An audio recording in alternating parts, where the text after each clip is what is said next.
Hello everyone, so we're going to go live, even if we're 2 minutes ahead, but we're already at 10:30, so let's do this, and boom. Hello everyone, my name is Pedro and welcome to The Answer is 42, where we dig deeper and harder to introduce you to people and ideas that will help you create positive change in our lives, one idea, one person at a time.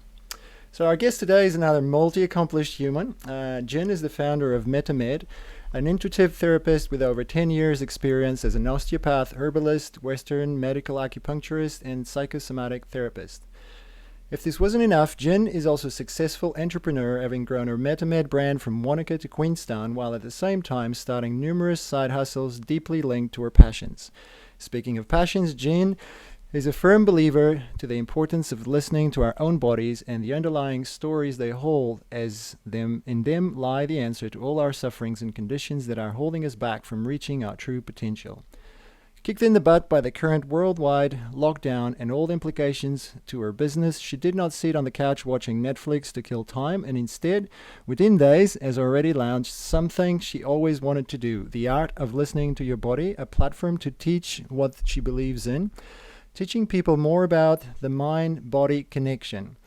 With a successful track record of executing on her goals, leading by example in a no-fluff approach, as she describes it, she has also found a handful of trusting entrepreneurs, clients, in which I count myself on, to coach and guide through the process of refocusing our energies based on our values to achieve the things that really matter to us and help us get back to living the life that we really want. She is married to Gavin Lang, a mountain guide and creative photographer with whom she has the most adorable daughter, Violet, that seems to have been named after Jin's favorite color, simply because Gavin couldn't pull any other meaningful options out of her. And you might also be surprised to know that she got married to Gavin on the top of a real snow and ice mountain, somewhere in the middle of New Zealand, where they somehow convinced the celebrant to tie on a rope with him to go celebrate this wedding on what might as well have become one of the strangest weddings he has ever celebrated. So please join me in welcoming Jin to the conversation. That Jin herself described can go anywhere, and I am absolutely sure it will. Here is Jin.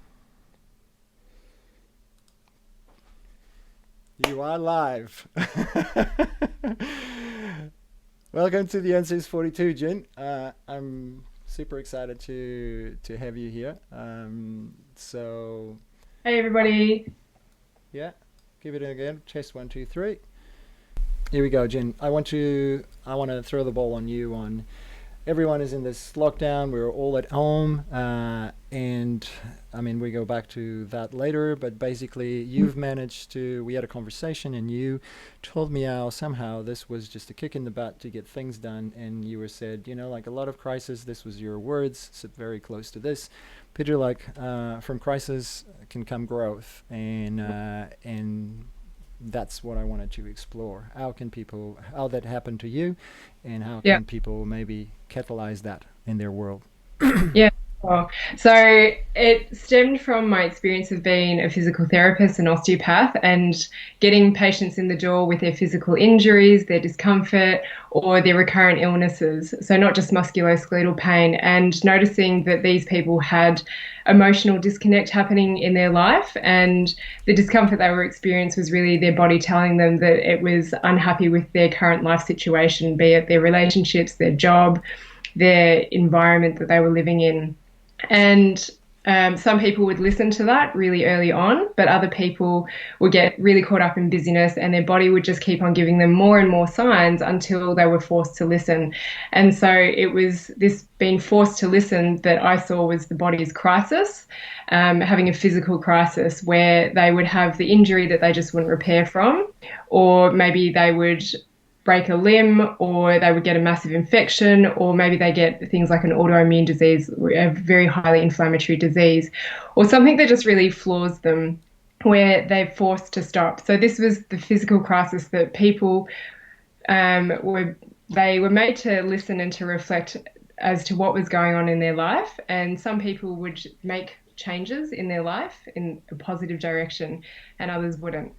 Um, so in this situation, what happened to me was I did experience a bit of a health crisis. It was probably about, uh, 8 years ago now, and I was living in Brisbane, and my skin is my weak point, or what I call my barometer.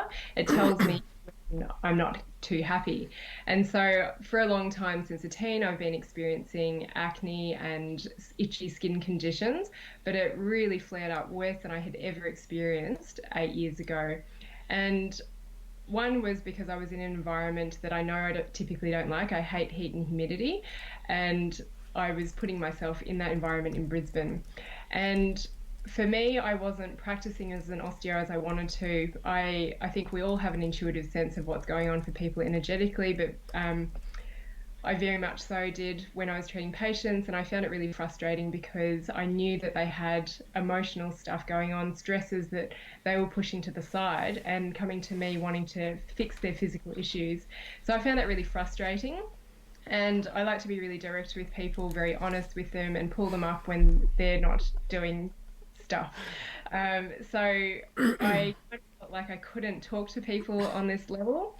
However, on top of all my skin issues, which I knew it was my body telling me I was unhappy, I was spending loads of money trying to fix it and not addressing the real core issues. And then I had a climbing injury in my shoulder, which was very minor, but it sort of tipped me over the edge. And I found myself being the patient who was trying to go around to all the different osteos and physios and massage therapists and get it fixed externally. And I came across a guy, Chris Knight, who some of you know as emotional anatomy and psychosomatic therapist, and he spoke to me on a much deeper level, on the emotional level. He acknowledged my physical issues, but was able to help me create awareness around what my body was actually trying to tell me. And so I really, really appreciated that, because I could have just jumped around lots of therapists and never gotten the answers, or I would have had to go down a massive spiral and get really unwell. So, yeah, I experienced things like massive joint pains. I would have to hold on to the handrail in this apartment that I was living in to walk downstairs in the morning. I was getting lots of random fevers, and I actually remember thinking, gosh, I feel like I'm going to trigger an autoimmune condition in my system because I'm so stressed. Mentally, I wasn't stressed, but I just wasn't really practicing as an osteopath the way I wanted to, and I wasn't living the life that I really wanted to. And yeah, I've had multiple turning points, but that was probably the first one, having all of the bizarre symptoms happening in my body and knowing that doctors couldn't really tell me what was going on, that would just give me medications and things to do to suppress it. So yeah, I had lots of reflection time, and I could see how I was behaving as the patient who wasn't really listening to my own advice as well. There was that. And then another turning point for me was when Gav and I had our daughter, Violet, and it was about 6 weeks in, and we were very much people who just worked for our money and spent it as it came in and had really minimal savings. And he ended up signing us up to this course and spent like our last $6,000. And I burst into tears and I was like, oh my gosh, what have you done? However, I do like to invest in things and I do like to make them work for me. And that course that I did several years ago was what really set me on a path to creating my dreams. And so at the moment, I think that answers the first couple of parts of your question, but this whole coronavirus thing that's happening, and we're all in this forced lockdown, and most people I've been speaking to have actually really appreciated this time, and lots of people are saying, I would never have had this time or made this time myself. And what's really interesting is that we're not necessarily being affected by an illness personally. Some people are, but we've got this amazing opportunity where we choose to live in this environment governed by the government, and they have asked us to lock down and sit tight, and we can't go out and keep ourselves busy with our normal work, although yes, there are some people still working. And I think we need to, asking us to adapt to the environment, we are in a sense of survival at the moment because a lot of us have had our finances taken away from us. And some people are like, great, I don't have to work in that job that I hated. And it's an opportunity to reinvent yourself and get back to your values. I've often said to people, this is a great time to reassess what you were doing with your life, so reflecting, and then getting clear on what your values are, and spend some of this downtime working out what it is you really want to do with your life and how would you like your life to look like on the other side of this. And in reality, I think this is going to take us a lot of time from, but we can't really operate in the old way, how we were prior to COVID-19, that we need to learn to adapt. And that's what I've done with MetaMed, our clinic, our business, and that's still in the process of change. Change, I think, at the moment is just happening much faster than what it normally would. And I like to have that challenge. So it's given me the motivation to put my new project out there, which is talking more about this mind-body connection stuff, helping people become more emotionally aware and reconnecting what it is they really want out of life. Right. I mean, that was pretty good as a start, but I would like to go a little bit deeper on that because not everyone is like you, and I know you. I mean, probably better than the majority of people. How does one do that? I mean, give us a couple of tips of, if someone is actually looking into doing that project or actually wants to act on that change, because that's the other side is people sometimes they say they want to, but then you were saying, picture the life you want to be like. How does one go about starting doing that? Yeah, sure.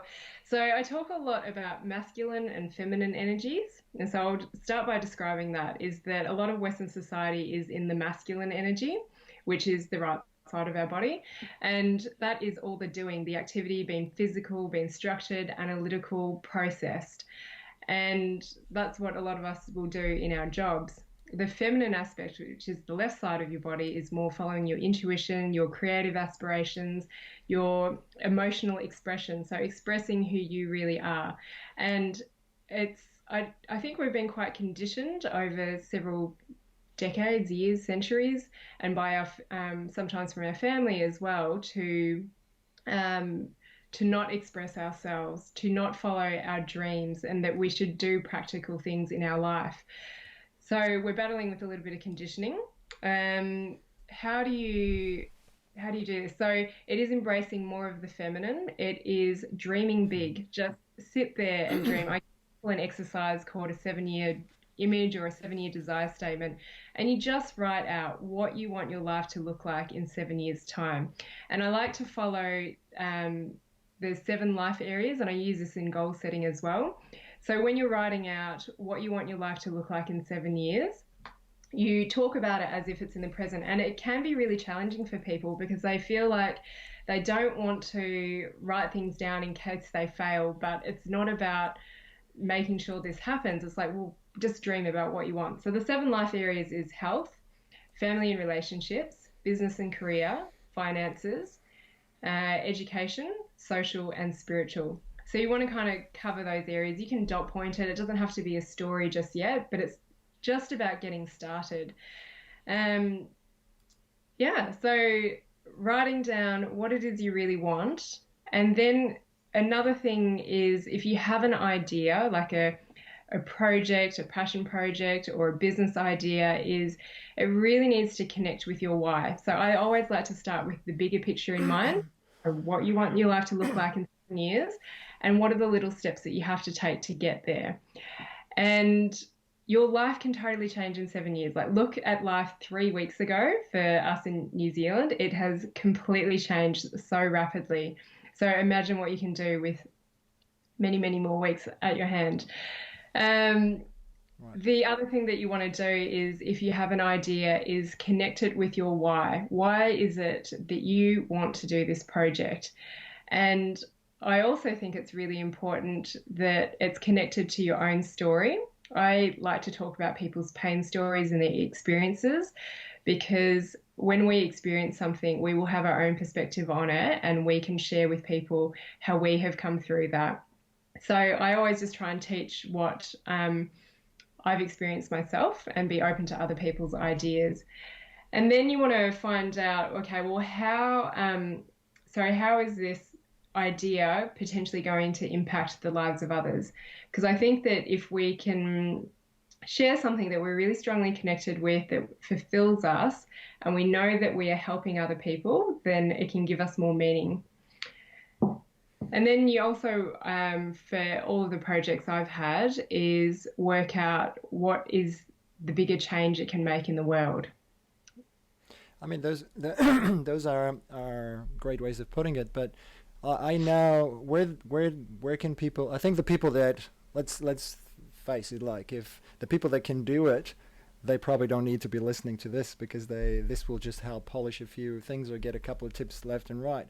But for people that are totally blocked on their way, sometimes older people, sometimes that they want to change, but where do they find that energy? Where do they find their motivation? And where does that motivation comes from? Or how can we help them find it? I mean, I think you touched on a few things, the reflection, but like, how do you go deeper and actually get them to just say, I really want to do this, and I'm going to do it, and I'm going to get up tomorrow morning, and I'm going to start doing it, and I'm going to do it and continue to do it. Like, tell us, take us into that topic a little bit. Yeah. Yeah. So it can be challenging. Like the work that I do is often bringing up a lot of awareness around people's emotions, their beliefs that would be ideal if they could change them. And it can be really confronting. So it can be challenging for people, and not everyone is ready. So even though I say that we've got a great opportunity right now, not everyone will see that, and not everyone will be able to shift focus and change their mindset. I do think a lot of it comes down to our mindset and our choice of what we want to do. So either you stay in the situation you're in and maybe you're happy with it, maybe you're not, or you make a decision to make your life different. And that's why I love to share people's pain stories, or my own pain story and where I've been, because probably at one point in time, I wondered if all of this was possible, like what I've created to this date. 6-7 years ago, I don't think I would have really recognized that I could achieve that. So it's surrounding yourself with people who inspire you, listening to the shows that you're going to be having and all the speakers that you're going to be having on board. Thank God we've got the internet right now, because that can just be a rabbit hole of information. I just really encourage people to get started. I also encourage people to get their ideas out of their head onto a piece of paper, and even better if you can connect with someone and share those ideas with them, because when you write that idea down, when you share it, you're more likely for it to actually happen. So it's having those conversations, having the idea. So reach out to people. I think more than any time right now, people are just so willing to support one another and get their ideas out there. So ask for help. If you're on social media, is just put a question on your status and someone will come. Like, I love networking and connecting people with the right people to help them move forwards. Pick up the phone and talk about what it is you want to achieve in your life. What do you want to change? So is just making it happen, express it, and the right people will show up. It may not seem like that can happen right now, but if you just get started with the process, it can unravel. So how do I motivate people? Most of the time, the way I motivate people is through conversation and answering their questions. Just being a no bullshit conversation and no fluff approach that you're known for. Yeah, exactly. Having the conversations, I very much ask for support. I talk about my ideas, I sound them out, and I get I get the feedback from people. I mean, a lot of the relationships that I have now, I wouldn't have imagined that I would have them, when I was dreaming of this 7-10 years ago. Right. I want to even going a little bit more specific on what you're talking about. So you're talking about making a big picture, setting up a big picture 7 years down the line. Like, others won't start to do that. Well, I want I want to have international business. I want to make $500,000 a year. I want to have a Ferrari.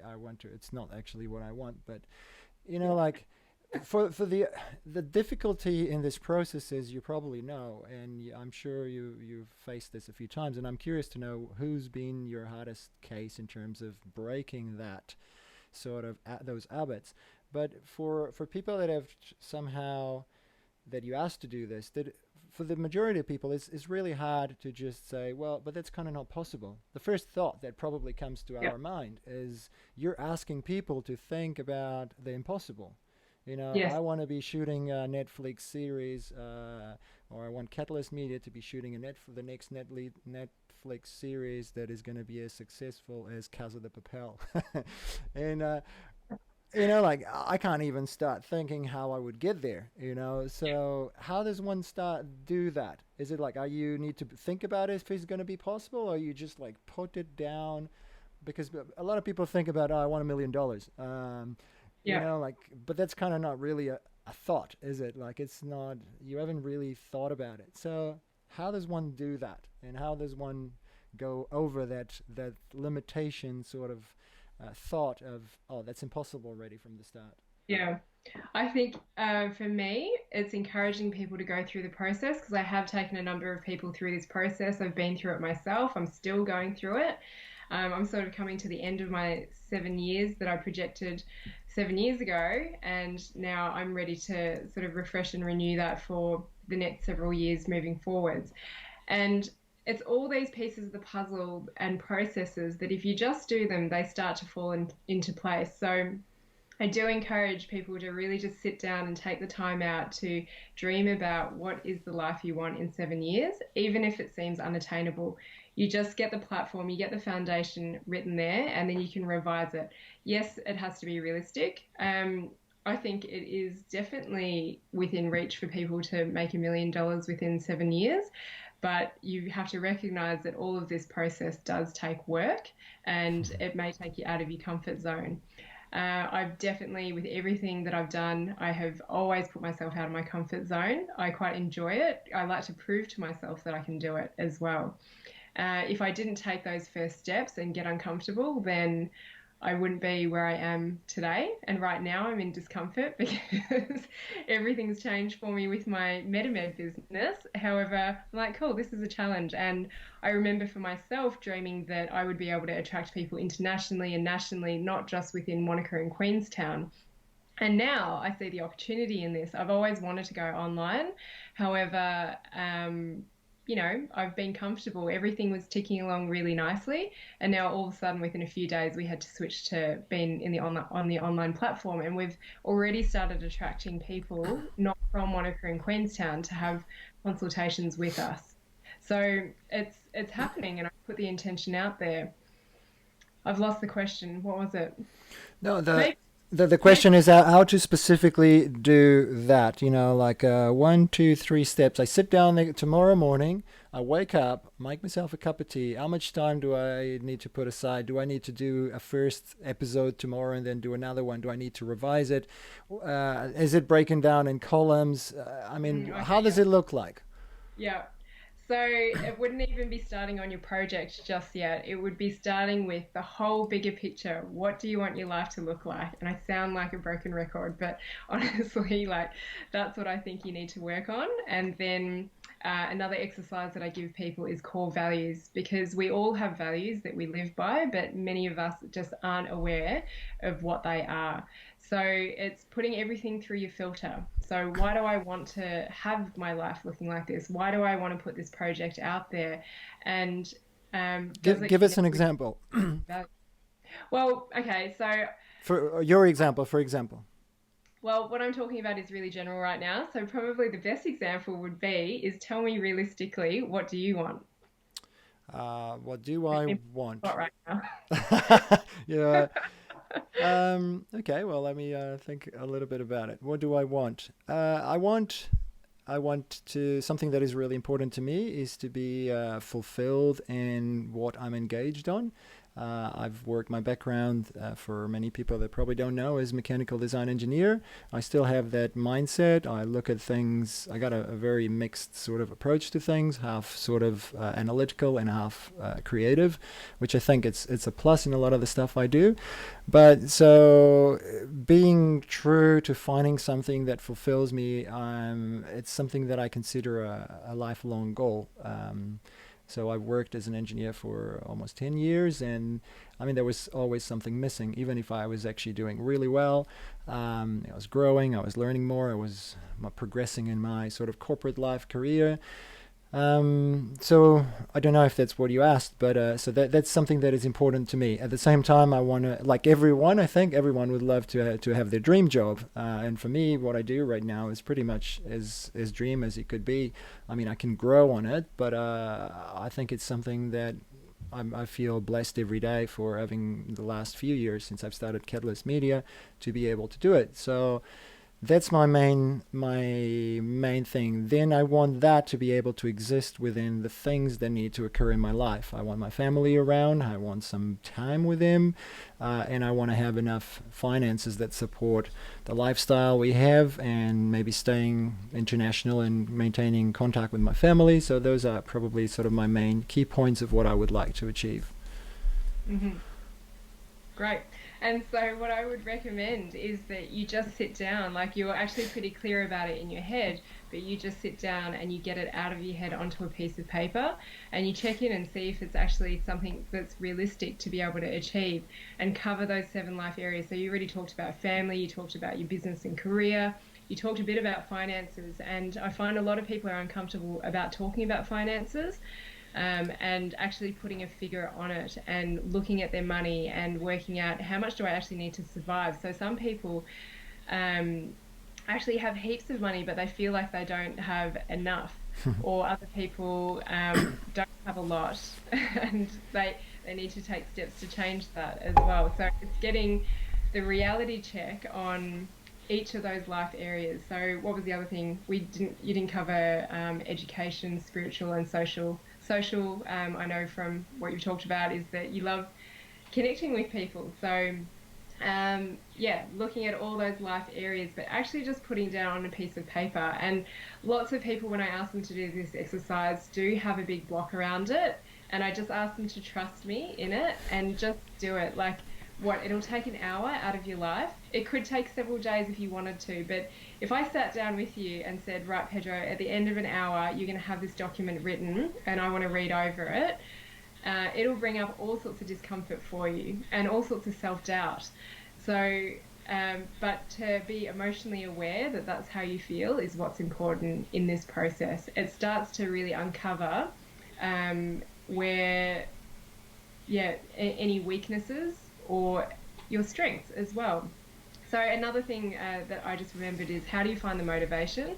Is it is sometimes connecting with your friends and just saying, hey, I'm feeling really down at the moment. I just don't know if I can get this project done. Um, can you give me a bit of a boost? I'm sure that lots of people will tell you all the things that you're amazing about, and you just need that boost of confidence. We're often unaware of what our strengths are and how we can contribute to the lives of others, and because they're things that come easy to us.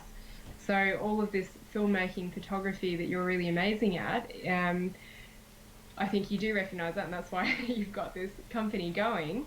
However, there's lots of skills that you would just do innately that so many of us would want your advice on, and it feels good when we can help people. So when we can see that we're helping people, that can often inspire us and motivate us. Mm. So yeah, just writing it all down.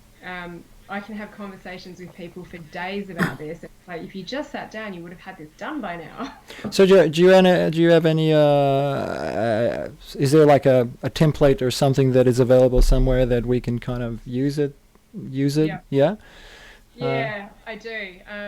So do you have your own, or do you have someone else's? Like something that we could no, somehow, I've got my own one that I do give to my patients, and it's just a pretty simple A4 piece of paper with those dot points to give you Okay. some prompts. It's all stuff that I'm working on putting on my website. The main one that I've got out there on the Planning Powerhouse website, you can sign up for. It's called the Core Values, Discover Your Core Values.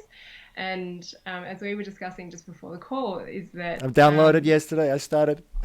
yes, it's quite a confronting exercise for people, Hmm? but if you can get it done, it's amazing. I think if we just think about, Just if you've got sorry kids, to interrupt, but just the process of the first question of actually traveling to that moment in time where somehow you felt that you were at your best. It's just yeah, like for me it was like very clear and it just like for a start it just made me like long for that feeling and just I wanted to be on that moment. It was such an incredible, creative, collaborative moment. yeah, That was awesome. yeah. Yeah.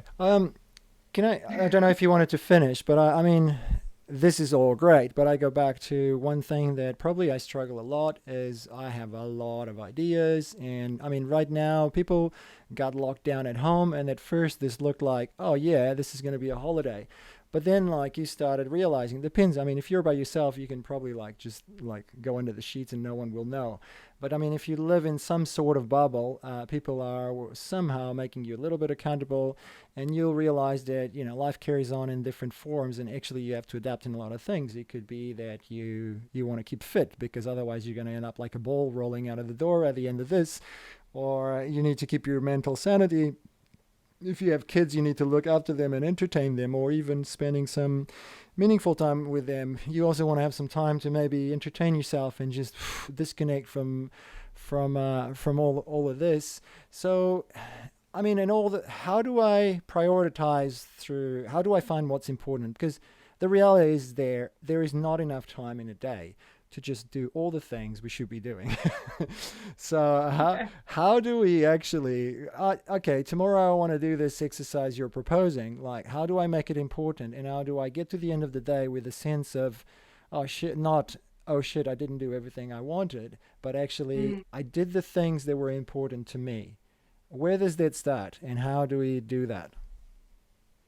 Yeah, so interesting because as I said to you before, is I think the only thing that we have on our side is time, and it can be quite a habit to try and fill that time as well. So I think it's important to digest what has happened, how it's affecting you, and then yeah, let the ideas pour out. So do a big brain dump, stick all of your ideas on a piece of paper or on a document and have a look at them. Some of those ideas, one of the questions you asked me was, how do we get to the things that have been piling up over the years? Is I would question is, are those ideas important anymore if they have been piling up for that long?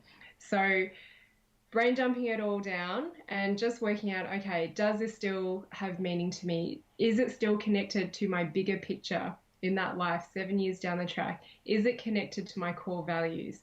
So that's where all of these exercises start to create a filter on your ideas.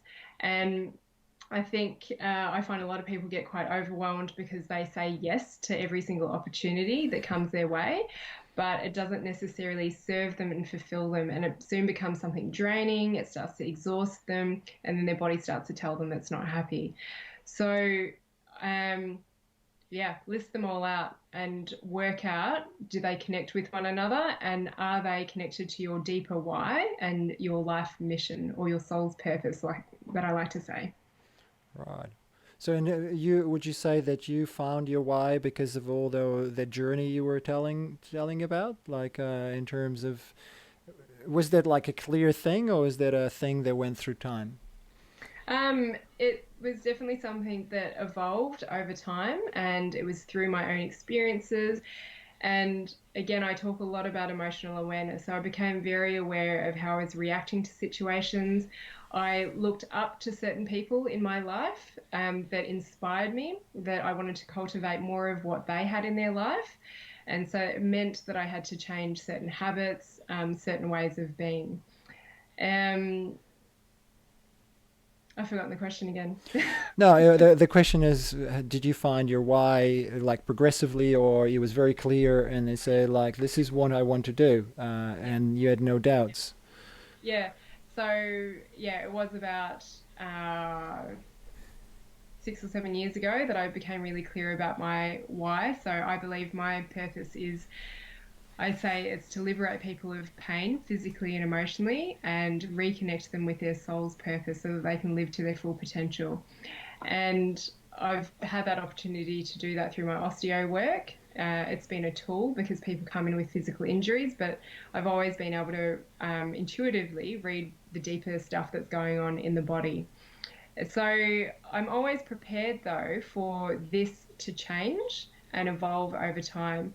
But it's something that I've always come back to. So um, those exercises that I talked about, like working out what your strengths are, your 7 year image and your core values, I review them in the early days, I reviewed them every 3 months until they felt really like they connected with me.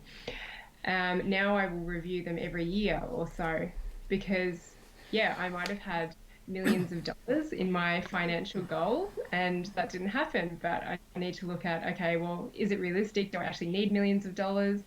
And yeah, there's some stuff that I wrote many years ago that are irrelevant to me now. They sat there year after year. I wanted to do futures trading, but it just doesn't connect with me anymore. Right. Yeah, I mean, is there I wanted to get into sort of, I know planning is a really important thing for you, and what is like one thing you do every day that supports, all this that you're an advocate for in terms of progressing and continuing to grow? I mean, how does one go about doing some level of planning? How long does it take? What Yeah. shape does it take? Because the reality also of life is you often plan and then you realize things are going to take longer than you did. Yeah. That happens a lot, I think. It's more often taking more time than they should or than you planned than the other way around. So, Mm. Yeah, I am definitely a big planner. There was something that I talked about in my group the other day is that, yeah, I talk a lot about all this emotional discomfort that comes up in the body and the deeper meaning. And again, not everyone is ready to deal with that. But I use the external environment as an analogy. And so if you notice a lot of mess in your external environment, that can often reflect how you're feeling on the inside. So I like to have things tidy and organized. And I do like to plan, but I also plan for some flexibility as well. So I will have some important tasks that I will write down. So each night I spend about 10, 15 minutes writing out what I want to achieve the following day. What are those really high priority tasks and what are the things that I would like to get done? And so when I wake up in the morning and have my routine of just getting ready, having breakfast, I'll sit down, especially if I'm starting to feel like, oh my gosh, okay, there's so much to do. Because, yes, I also feel like I've got many ideas. I sit down and go, right, this is what in my calm space I plan to do for today, and this is what I'm going to stick with. And I don't try and fill my page up with a number of so, irrelevant tasks. so what do you do with all of those like fires that start coming up from everywhere? Because it often happens. And what do you do with those? You just put them on the back burner, or? Yeah. Um, I don't know. I think that sometimes I'm quite quick to think. So some of them I will react and address them straight away. And then other ones I will look at my task that I have written down and go, okay, is this high priority? Is that something that can just wait? So it's taking the time to sit back. I don't react to everything, but I take it on board. There Right. are some things that need quicker action than others, though. Right. Right. So, I mean, how does that, you're talking about those 10, 15 minutes, do you make a to-do list? Do you block time? I mean, just help people by being a bit more specific. Um, Do you do that in, like, get us, yeah. let us go through that? It's like, do you sit in bed with your phone or you have a piece of paper? Oh, yeah. What's your process? So I've downloaded a thing called Momentum Planner, which I believe you have a copy of as well. Right. Are you using it? Yes. Who's going to get onto it? Maybe you can show us an example because, hang on, I've got mine here. Right. So I'll pull out a blank sheet. Mm-hmm. So this is the cool thing. It only cost me like $12 on Instagram, Momentum Planner. And it has today's projects, scheduled events. It's got a timeline down the side. supporting tasks and emergent tasks. And I'm only allowed to put in 5 projects that I want to achieve each day. And if there's too much on there, more than 5, then I need to reprioritize them to other days. And then I put in my events, and I'm only allowed to have 5 events in for the day. So to that, what we're doing right now will be one of them. And then I write out my little timeline. So it's on a piece of paper. I do like to do a lot of stuff digitally, but I also like to write stuff down in the moment. So yeah, I'll allocate what tasks I have, what events I've got on, and then I'll write out my timeline from 7 a.m. through to 10 p.m. and put my schedule in there. It just gives me a visual of how full my day Hmm. is. And yeah, not to try and cram in more than I think I can actually achieve. And if any, there's an emergent task section. So if anything new comes up, like a little fire that needs to be put out, then I will pop it in there. I am very grateful to have a team. So in regards to MetaMed stuff, I can try and delegate some of those tasks if it's appropriate for someone else to do, or even Gav to help me out and do it as well. Like, I mean, going back. Thanks for that. I think it's a lot clearer. Going back to I mean, what holds us from actually just even start all this from how much we're talking about this part of the topic was about this yin and yang connection and the mind and body connection. For someone that are really struggling to, they watch this, they really want to do it, but then they get on tomorrow and they don't do it, and then the next day they don't do it. Like what would you tell them? I'm thinking sometimes of older people that I know they're caught in their methods in some of our loved ones, and we sometimes it feels. I remember this thing that someone gave me a long time ago, which is like, if my dad knew what I know at my age, he'd be a millionaire when he was that age. I mean, everyone might have seen that little thing you offer it on Father's Day. Like when sometimes you want to pass on something that you're inspired by to other people, but you see there's so much resistance. I hope you don't have coronavirus yet. Oh my God, I haven't checked on my water and I am, and I can't find a mute button on Skype. Sorry. It's all right. You're gonna have to keep talking while I clear this. Yeah, it's all right. So, I mean, that's my question. Like, how can you help someone that they want to change, but at the same time, like, they don't act as if they want to change, and they struggle to find some motivation. And that's why I was asking you, like, who was your worst person to work with, either on business level or as an osteopath or chiropractor, or like working with their body. Yeah. In terms of, is there the worst person to work with? What's interesting is that so to practice the way that I want to practice is to be honest with people and to bring awareness to what's going on in their body, physically and emotionally. Right. Sorry, I've gone. And for me, if someone comes to see me once or 10 times, I will bring their attention to this. And yes, it's confronting. Yes, it's uncomfortable. But I have had some people who, at that point in time, they're like, this is all too much. I don't want to deal with this. I don't want to dig up these skeletons in my closet. They want to sweep stuff under the carpet and they want to move forward. But those things will hold them back. And their body, their mind will continue to tell them this. And it's up to them whether or not they want to make that choice to listen to it and address those deeper issues. So I've had some people who will come back to me months later, 2 years. I've had some people come back to me 10 years later and go, right, I'm ready. you said, yeah, I've got to Let's deal go with back. it now. Yeah, I've spent lots of money. I've tried all these people. I've tried all these gurus out there, and yeah, it all comes back to the emotional stuff. So sometimes we have to hear it many times, and then go, okay, maybe I should just do this. Okay. So, I um, mean, it might not be a straight answer to this question. Sorry, Jin, putting you on the spot.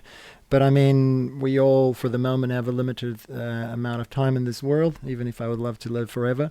Mm. How do we fast track that? You know, like, because of it, I think ultimately it's like we stay in a relationship as long as we have to until we're ready. You do that, as you said, Yeah. until you're ready. We stick to the job we don't want to do until we're ready. And for some people, they're probably so stubborn that they could potentially be there their whole lives.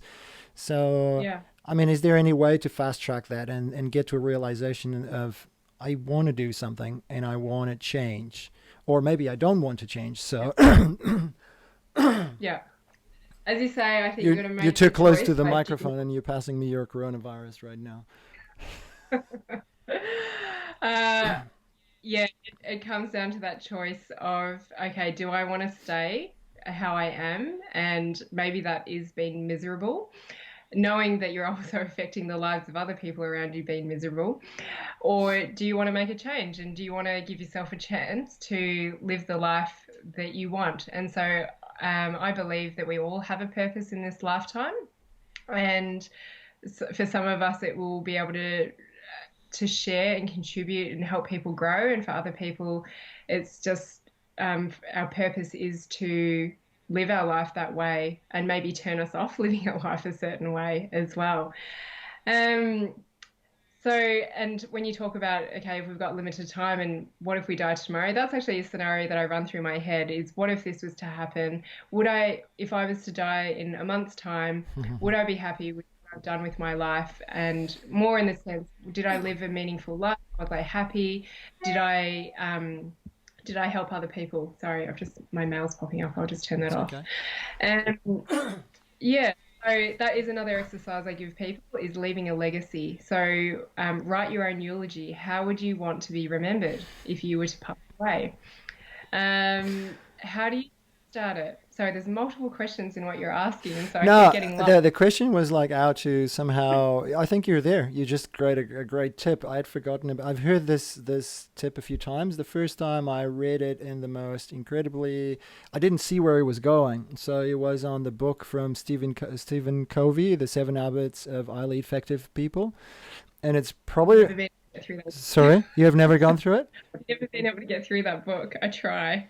It's funny enough, I've listened to it multiple times on my runs. I actually found there were parts of it that were like highly inspiring in a way. And one of them is exactly that exercise in the description. You don't realize where it's going. It just asks you to think about this, think about that. And it's just like, like you're dead, you're in your coffin, and you're starting to see people coming to the ceremony and etc. And then eventually the main point was to, what would you like people to say about you? Think about your loved ones. Think about what they would be thinking about you. And yeah, I think it was like a really powerful exercise. I mean, and the Mm, fact that I was reading the book is not that I said, "Oh, I'm going to do this tomorrow. I'm going to do this today." It kind of just came to me like a train, and yeah, but I think yeah, definitely your tip of I think being confronted with death, and I think you're not the only person to say that. I've heard that with other talks and other people. It's mm, probably one of the biggest ones because I think that's our mortality that is probably the biggest motivator factor of yeah, them all.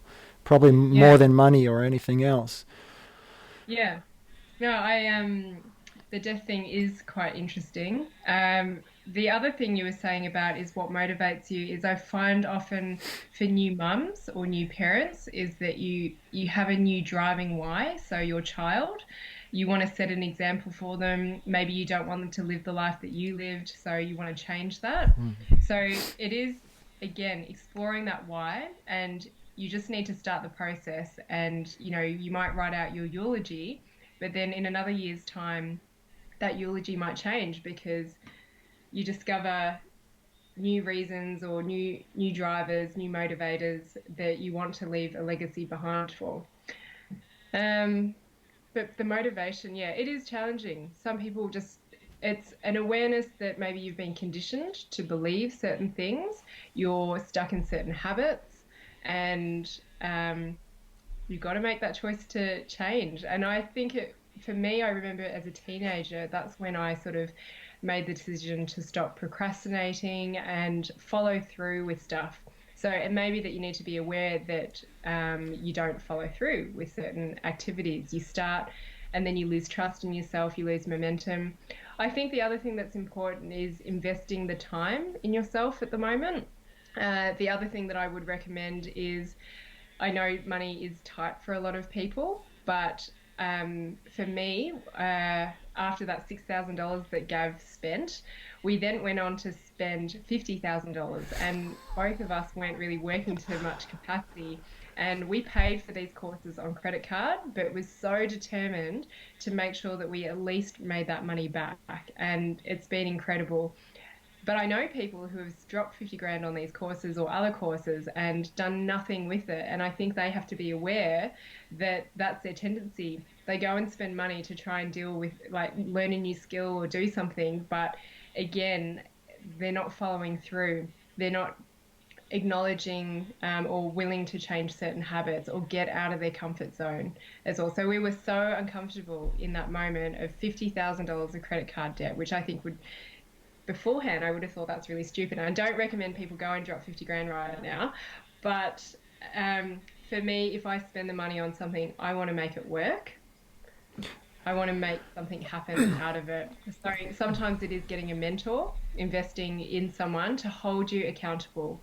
Um, at the moment, maybe it is just finding a friend who really inspires you and asking them for help, but making sure that you're committed to doing the work that they put out for you. Yeah, I was, as you were going through that, I thought, the fact that you did with Gavin, it's great because there was that level of accountability. It's just like, we're in this together. We need to make it work Yeah.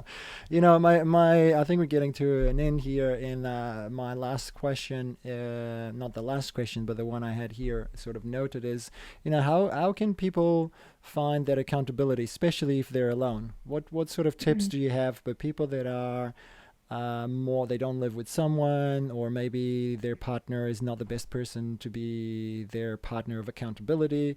I Yeah. mean, what should one do? By the way, I had a comment here. Yeah. I just had a comment here from Sonia about art being also a great motivator to just get you to do things. So I thought it was an interesting thing, and maybe we will explore this with her. So we got death and art, but tell us, yeah, art. So the Yeah. creative process, Yeah. um, sort of, yeah, because the creative process just pull something from inside us. When you have it, it literally goes against like everything. You just have to do it, and I can understand what she was saying there. The So tell us, like, what I mean, because we're starting to get long. What tips would you give to people that want to do certain things? They know what they probably should start be doing, but they don't have anyone around. There's no bubble, for example, right now on their houses, apart from the Yeah. dog, the cat, or even then sometimes they don't have any. Yeah. What could they do? How do you find that accountability? Yeah. Um, so I am a pretty good self-motivator. However, I do have multiple mentors in my life that I use, some paid and some free. And yeah, I would say look for the free mentors, the people that are willing to contribute at the moment. That's my art of listening to the body and the planning powerhouse project at the moment is I'm just giving all this information and support away for free right now because it's something that I love doing. It's something that I would do even if I wasn't getting paid for it. And right now I'm not getting paid for it, but if I can make a change in people's lives and motivate them, then that's what I'll do. So there are so many, if you're watching this, you've got connection to the internet.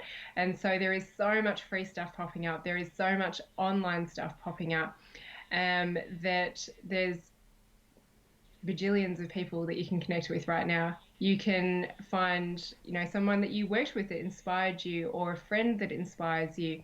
And yeah, just shoot some ideas with them.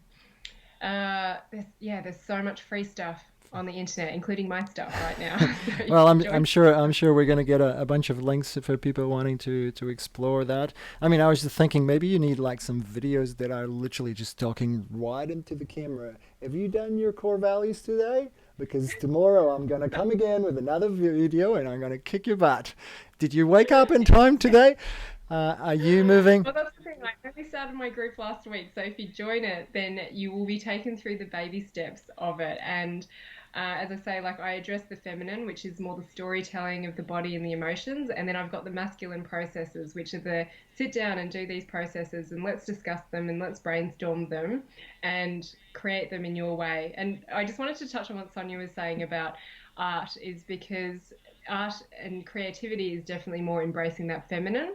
And I do notice there are some really amazing, successful artists out there, and it comes down to valuing that actually this creative aspect of yourself is something amazing and other people value it. So if it is like painting or creating stuff, is that people actually want that stuff in their homes. And what I love about art is that it's usually a very deep emotional connection with what you're producing. And yeah, I often say that there are some artists out there who they can't support themselves with their art only because they don't trust in themselves and they don't embrace enough of the masculine processes to put it out there. It's like they just want to get discovered. And sorry, I don't actually know you, Sonia, so I'm not saying that this is the case for you.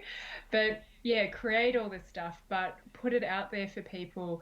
And financially, maybe you need to put a figure on stuff as well. So value what you do and know that other people value it as well. There is certainly a lot of power on when you start saying no and start, you have to raise your prices and raise your prices, and then you realize that, damn, like it kind of worked. Or and Mm. yeah, I mean, someone was asking here, actually.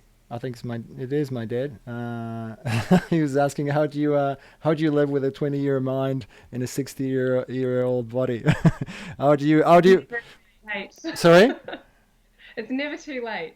I always wanted to be the person because I know that I've had really influential people or just general like people walking down the street who would say something to me and it really resonates with me. And so I remember thinking, I want to be that person that just says something to someone that inspires them to change. And I've had that opportunity through my osteo and through treating patients is connecting with people on a deeper level and motivating them and seeing them just change their life, but it is getting people at that point where they want to make a change. So you can do it. It's all in your mind and your beliefs, and you need to be supported by people around you. So that's like a social goal for me, is to continually be surrounded by people that inspire me and motivate me and value me as well. Right. So believe in yourself, find an accountability partner. Or I think what you Yeah. said is great. I mean, there's so many platforms nowadays, some groups, when actually the group is sort of limited, not like a totally open group, but groups that are limited to people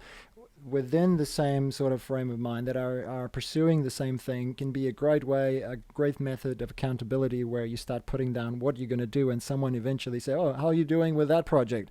And then you're just like, Yeah. holy crap. Yeah. Yeah, or then kind of you go silent for a day, or then maybe I need to Yeah. do it, or Yeah. yeah, I think there was. So is this group you had? What is it? The power of listening to your body. Remind me. The art of the The art. art of listening to your body. Is this a platform sort of like that? Can we invite everyone to join in? We've had a bunch of Yeah. around 20 people at least listening sort of regularly Yeah. here.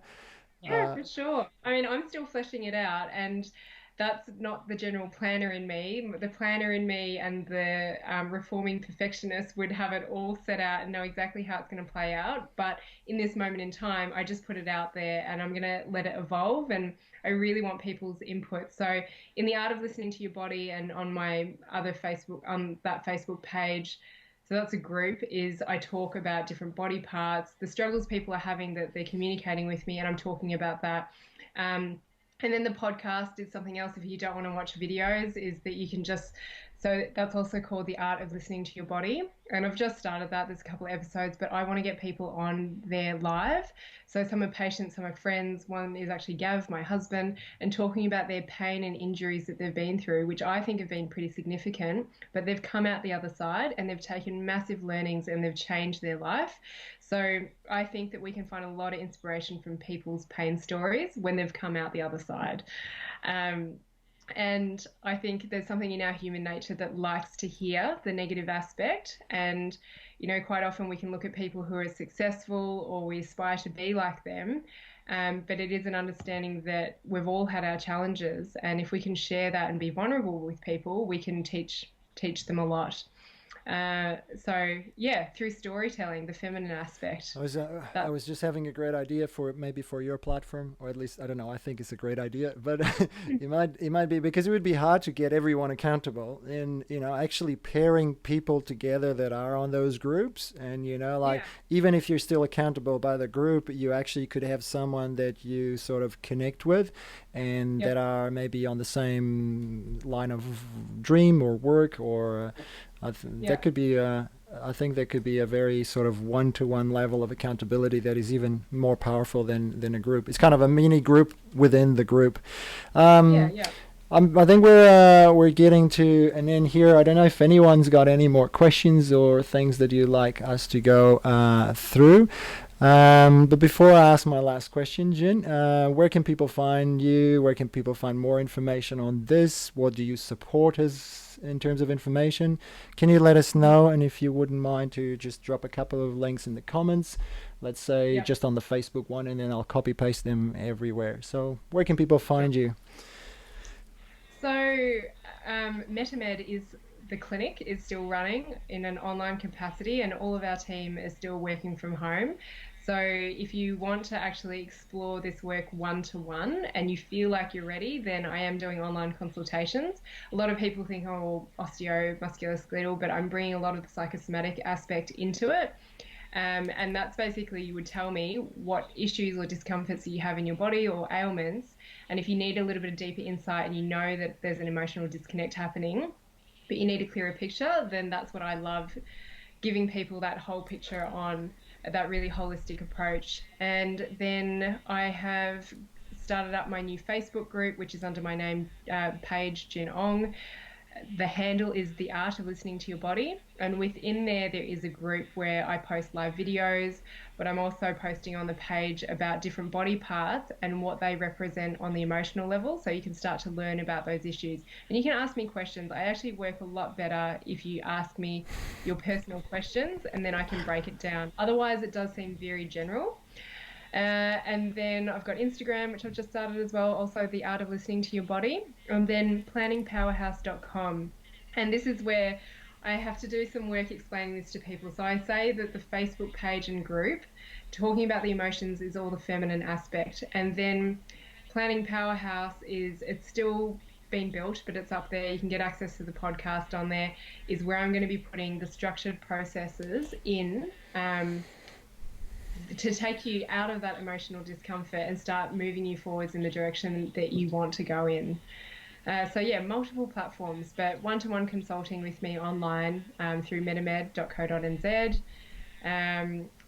Check out the Facebook page. That's where things are evolving at the moment. The art of listening to your body, and then planningpowerhouse.com is the masculine processes. All right. Well, you got another follower for the art of listening to your body. Sonia said she has just been through a process of that, and she's very interested in that process of the art of listening to your body. Cool. So, Thank you. any more resources you would like to share, or anything you would like to make available for anyone during this? Yeah, probably just if you jump on the website planningpowerhouse.com, there's lots of links to get your freebie, your Yeah. little core values Yeah. worksheet. And if you're feeling overwhelmed and stressed and you have a million ideas on your plate, just take a step back and sit down for an hour and fill that worksheet out. It's I don't give you a list of core values. You need to work this out based on your past experiences of how you felt, how you want to feel. You go through a process of what you don't like as well. So I give you lots of different options of how to discover what your core values are. And this is where you can then start to put a filter on all of your upcoming projects and decisions and decide what you say yes or no to. So that's on the planningpowerhouse.com website. Cool. All right. So my final question, like, if you, I mean, it's kind of some people call it the billboard question, but no one is watching billboards right at this moment because we're all locked in. And I mean, from my point of view, videos can be as or more powerful. If everyone in the world was to watch a little video tonight, 15, well, 30, 60 seconds max, like with a message from you, I think this is quite of a personal thing. It's more about what's the impact you want to leave in the world? You know, who when someone writes your, what is it, the urology or your My urology. That's what the would you area. like that movie, that video to have? All right. So, what I often find myself saying is that your physical body is a reflection of your emotional state, and how we feel or what we think we are capable of is down to our beliefs, our thoughts, our conditioning, and that these are all things that we can change if we choose to make that choice. And I believe that we all have a soul purpose, and it's our mission to connect with that and express it in this lifetime. And that if we do this, we will not only fulfill ourselves, but also contribute beneficially to the lives of others. And how do we do this? Is we can do this by becoming more emotionally aware of our reactions and feelings and take the time out to dream about what it is and how we want our life to really look, and embrace the feminine aspect, our intuition, creativity, and emotional expression, and express who it is you really are.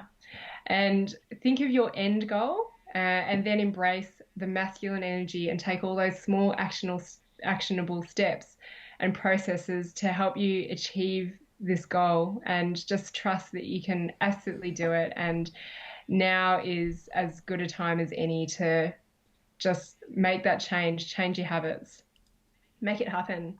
Wow, mouthful, Jen. I like that. I like that a lot, and I think there was so much. I mean, listening. I'm going to listen to that a bit more in detail and extract a few quotes for the final description. I wish you a lot of luck on your journey to change the world, and I hope to be part of little bits of it as much as I can. And thanks so much to you, to everyone that tuned in today. I don't know if there's anything else you want to add, but I think we're bringing this to an end. There's no more questions. Thanks everyone that tuned in today to The Answer is 42. I'm stoked to finally have made this a reality. And if you haven't already, subscribe on YouTube, on Facebook, so not on my personal page. Go to the group, which is The Answer is 42. Shouldn't be hard to find. And subscribe, like. Please help us share this if you stayed to the end. Hopefully you found some sort of value on what we said. And that was about around 10 to 20 people sort of at times. So yeah, there's one platform on YouTube right now. There's a platform on Facebook. The Answer is 42, and we're streaming to both of them at the same time. So once again, thanks for tuning in, and until next time, go and be the change that you want to see in the world. All right.